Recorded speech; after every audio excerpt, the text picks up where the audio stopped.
They say the things you're not supposed to want are the ones that dig the deepest. But no one ever warns you about what happens after the line is crossed, after the damage is done.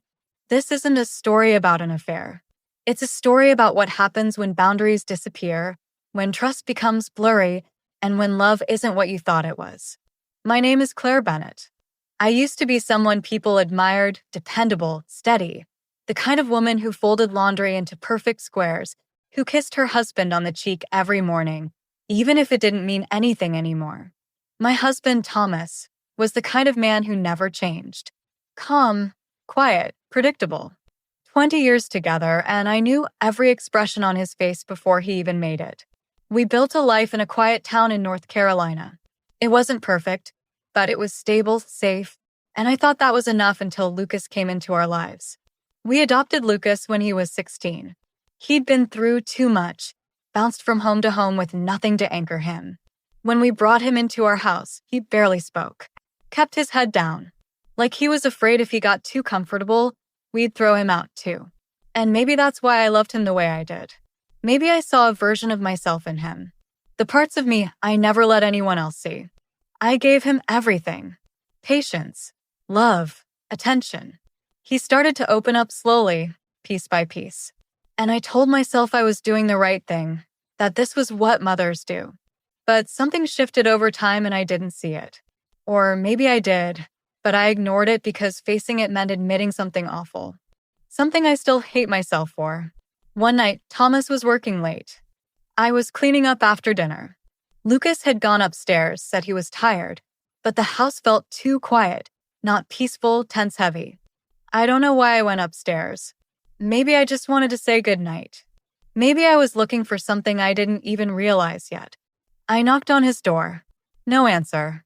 It was cracked open. I pushed it slightly and then everything unraveled.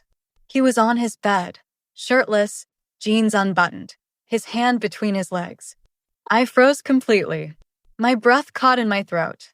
Every part of me screamed to walk away, to close the door, to pretend I hadn't seen anything. But I didn't move. And then he looked up. His eyes met mine. Wide, ashamed, vulnerable.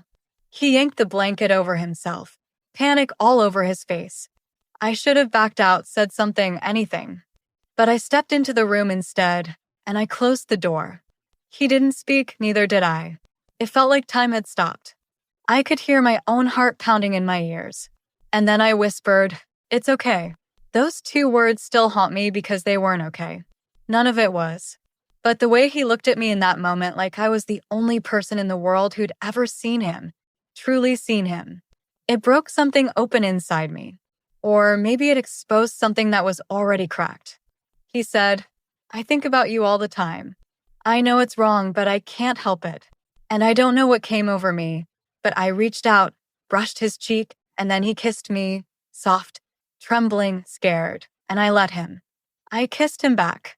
It only lasted seconds, but it felt like everything in me shattered and realigned all at once.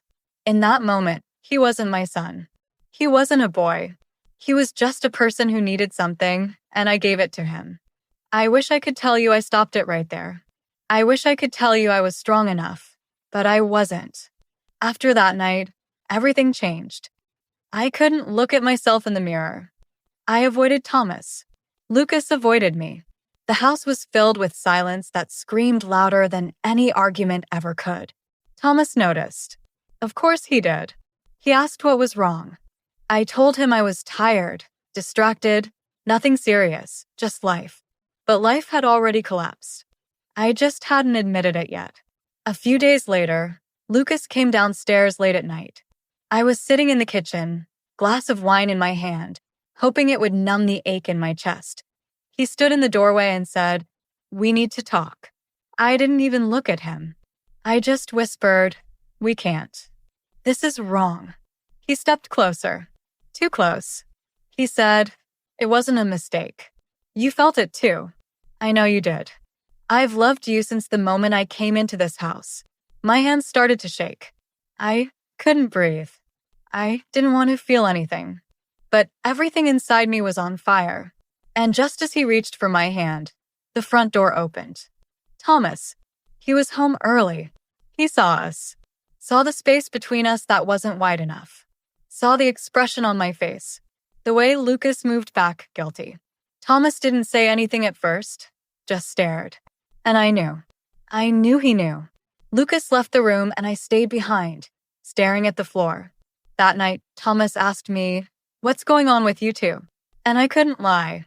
I whispered something happened. I didn't explain. I didn't justify. I just said the truth. And Thomas's face broke like I had physically reached into his chest and crushed something he'd been holding on to for years. He packed a bag, left for a hotel, didn't come back. The divorce was quick, clean, brutal. He got the house, the dog, the normal life. I stayed in the guest room of a friend's place for a while, then got a tiny apartment downtown. Lucas moved out too. We never spoke about it again. Not really. We passed each other a few times in public, a nod, sometimes a look, but that was it. Once months later, he messaged me and said, "You ruined everything." And he was right. I don't know what I thought would happen.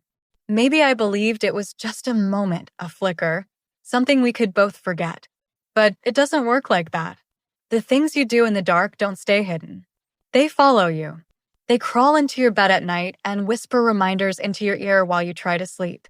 Now I live alone. I still keep a photo of Thomas and me on my desk. It's old worn, but sometimes I stare at it and wonder what kind of person I would have been if that night hadn't happened. Or maybe I wonder if I ever really was the person I pretended to be.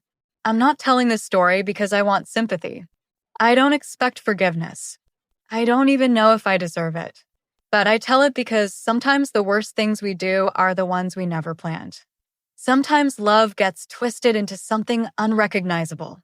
And sometimes being seen, truly seen, is what destroys you. My name is Claire Bennett. And this is what it cost me to cross a line I can never uncross.